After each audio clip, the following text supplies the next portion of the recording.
Hey, it's Nay, and welcome to Hey Nay. Okay, so this topic is a topic that I've wanted to do for such a long time, and I'm so glad I'm able to finally do it.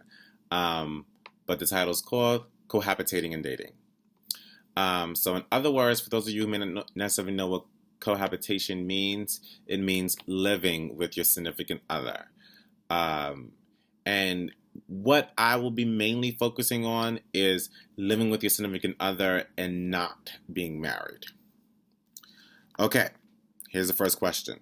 When should you move in with each other? This is such a great question. And it's hard. It's hard to tell. I mean, when you say when move in is an interesting word because someone can stay by your place very often and not necessarily be moved in. And I think that's okay, and then that's a little good because you sort of see what it might be like to be with that person. But based on the research, the newest research, I have to say, you shouldn't move in until you're probably engaged.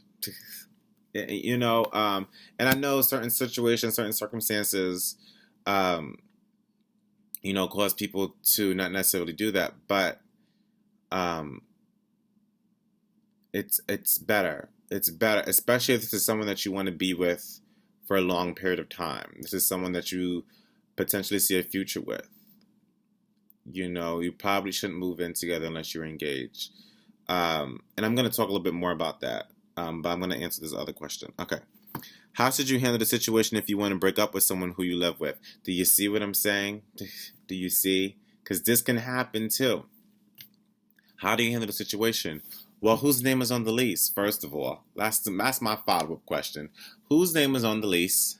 If you're both on it, I have no idea what the two of you are gonna do. Hopefully, you got some friends. Hopefully, the lease is almost up, in which you can figure it out. But I think um, it's best to try to come to some sort of mutual understanding of how to proceed. But if it's a bad breakup, I don't know how you should handle it. I really don't. I have no idea how you should handle the situation. You know, I have no idea. I don't know how you would go about that. But I think, you know, if you guys had a mutual breakup, then there's ways in which you can understand. You can probably cohabitate with each other, and not necessarily be together just for a short period of time. But I would say there'd be a lot of follow-up questions to that. Um, you can also um, if what you just sort of decide what's important too. Is it important for you to be away from this person right away, or can you withstand being around them for a little bit longer, and still continue paying rent or whatever? So it's decisions, and I think that's also what you have to think about when you're actually breaking up with someone. Think of the timing. Like people break up around the holidays. I don't understand that. I never do. Um, but it's the same thing when you're living with someone. Why are you gonna break up with some? You don't want to break up with someone.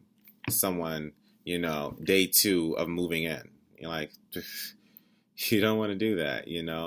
I would just try to say, wait it out. Obviously, if you really feel like you're in a situation in which you cannot be with this person, then I think it's best for you to, go by a friend, find support elsewhere, you know, and then try to come to some sort of mutual understanding with your significant other. How much should you have to adjust your habits when starting to live with your significant other?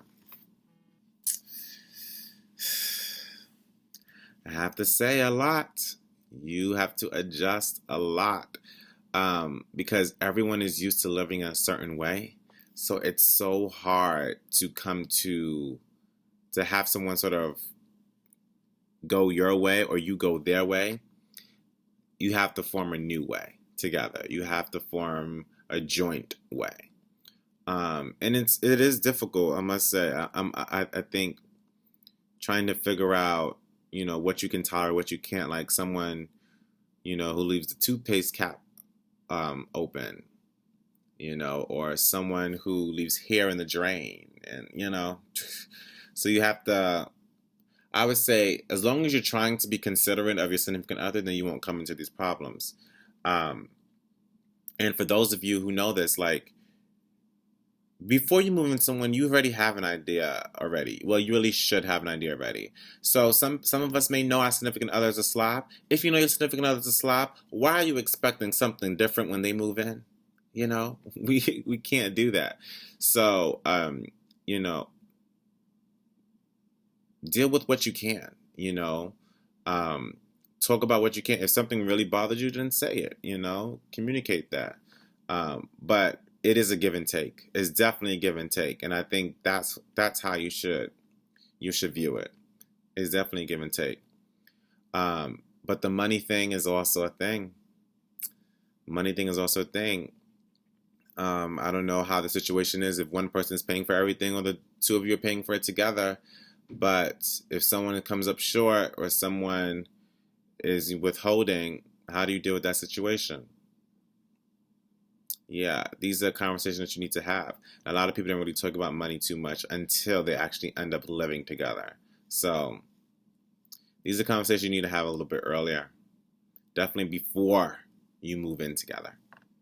Okay, now those are the questions from the Hey Nay writers, but there's something that I do want to highlight. So I referenced research, and this person did a review of several different research that's happened within like the past 10 years, I believe. Because we've been noticing a lot of trends with cohabitation, and I like the way this was outlined, so I'm gonna like sort of like read this a little bit. So it's called "What's the Deal with Cohabitation?" It's by Glenn T. Stan, and I'm just gonna skip around, but he outlines several different reasons. 1, cohabitation greatly increases the likelihood of marital failure. Findings vary on how significantly cohabitation increases a marriage's chance of failure, but the agreed upon numbers are very high. Research consistently finds marriages preceded by cohabitation can face a 65% increase in likelihood of divorce. Other studies report that marriages where only one spouse ever cohabitated face a 50% increase in likelihood of divorce, compared with marriages preceded by no cohabitation. Another study explains over 50% of cohabitating unions in the U.S., whether or not they're eventually legalized by marriage, end by separation within 5 years, compared to roughly 20% for marriages with no history of cohabitation.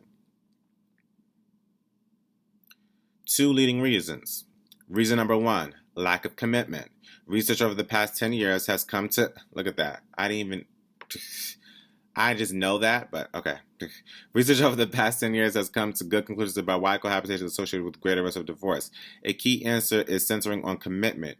One very sophisticated study on relationship dynamics concludes that it appears to be commitment rather than mere togetherness that lays the foundation for long-term cooperation and happiness in family relationships. Cohabitators are shown to be consistently less committed to both their relationship and their partner. In fact, it is primarily the men in cohabiting relationships who are less committed. So men are typically less committed.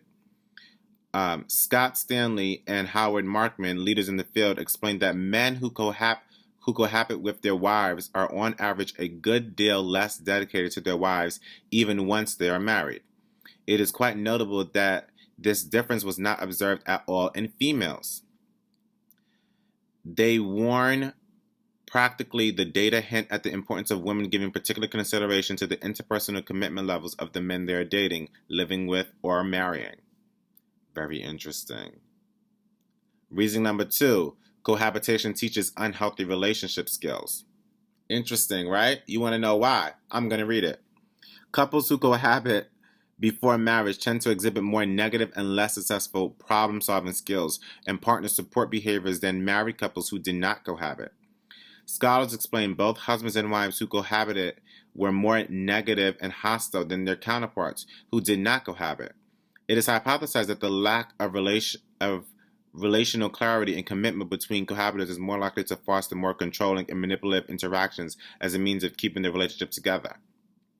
Research indicates that these problems that these problem behaviors and attitudes that couples develop in cohabitating relationships are brought into a future marriage, putting them at risk for poorer marital communication. Yes, essentially, is that you don't know where you stand. When you're cohabitating, you don't know where you stand. You don't know if this is just of convenience. You don't know if this is supposed to be, a step to marriage. You don't know where you stand in your relationship. You don't know where it is. Are you just casually dating? Are you seriously dating now? Or are you about to be engaged? Or are you not? What is happening? What is taking place? You don't know. And that unknown for both of you is where the issues arise. But anyway, there's also cohabitating relationships are less healthy for adults. Cohabitating relationships are consistently overall more unhealthy relationships than marriage. The increased problems are greater relational dissatisfaction, higher levels of conflict, lower levels of healthy communication, lower sense of fairness, and overall happiness, and lower incomes relative to married peers. This appears to hold true across nations, time periods, and diverse cultures. So it applies to all of you, ladies and gentlemen. Cohabitators experience increased domestic violence. Please, let's listen to this. And we talked about this in Fighting and Dating. Regarding the relational natures between violent couples, the Journal of Family Violence explains the most frequently cited relationship was cohabitation, with close to one half, 48%, of the couples living together. The lowest rate was found among married couples, 19%. The divorced and separated held the middle ranking of 27.3%. Jan Stetz, a leading scholar on family form and domestic violence, found that aggression is at least twice as common among cohabitors as it is among married partners. Nearly 14% of cohabitors admit to hitting, shoving, or throwing things at their partner in the past year, compared to only 5% of married couples. This held true even when controlling for factors such as education, age, occupation, and income.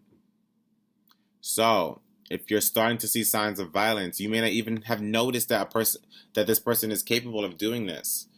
This is a sign that you're not heading in the right direction, obviously, and you must look out for your safety. Cohabitors are more likely to be depressed. Levels of depression for cohabitors are about 2.8 points higher on average than for married peers, even after controlling for important socioeconomic factors. Women, not whites, and the young report the highest levels of depression among cohabitors. One of the nation's leading scholars on cohabitation explains the higher levels of relationship instability among cohabitors explain their greater depression. And those in longer cohabitation unions are worse off in terms of relational quality and commitment than those who cohabit for shorter periods of time, suggesting that the experience of cohabiting tends to get worse over time rather than better. So if you're cohabitating and living with your significant other for an extended long period of time, it may not necessarily be getting better. Cohabitors are less faithful. Cohabitors are more than twice as likely to have been sexually unfaithful to their partner in recent months compared to married individuals. This remained constant even when the more permissive attitudes of cohabitors were controlled for.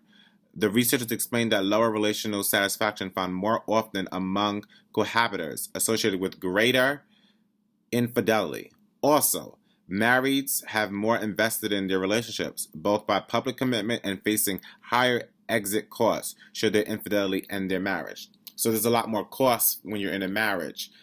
But when you're just cohabitating, there's not that many costs. So you're more likely to step out of your relationship than try to fight for it. Okay, and there's, how many more is there that I want to talk? Okay, there's two more. Cohabitating families poorly serve children's needs. Just over 5% of U.S. children currently reside with cohabitating parents and adults. Recent estimates indicate that 2/5 of children are expected to live some part of their childhood in a cohabitating home, and 41% of currently cohabitating homes have children present. What impact do cohabitating homes have on these children? Instability. I'm just going to leave that there. Then there is which types of cohabiting situations are most harmful. As noted above in their reading, serial cohabitation increases one's likelihood of relational difficulty and later divorce, even higher than the very high levels of those who cohabitate only once. So for those of you who always end up living with your significant other and never marrying them, you tend to have a lot more issues in relationships or even in a marriage later on down the road. So I know, I hope I didn't scare anyone. But the point is, just be mindful, be careful and be mindful. And, living with someone that you're not necessarily married or even engaged to. And that's why I said engaged, because engaged means that you're preparing to be married. But you're not engaged to, you just have to be careful, But like I said, if it's not something that you really see as serious, you're not 100% sure that you want to be with this person down the road, then, then it won't really hurt you as much if the two of you end up not, having issues in living together. You get what I'm saying? If this person is only for a temporary, part of your life, then that's that. But if you're out cohabitating, reevaluate, talk, communicate, because where you stand is very, very unclear. Okay, I think that's enough, and I've talked a lot, but I wanted you to hear that. So I just want to thank that for the article. Again, that was Glenn T. Stanton, What's the Deal with Cohabitation? He's a survey of this decade's leading research, and I loved it because it sort of summed up a lot of things. But that is it. I just wanted to throw some research out there too, as well as answer the questions from the Hey Nay writers. Otherwise, from that, like, share, love, and remember to always start your day off with a hey. Goodbye.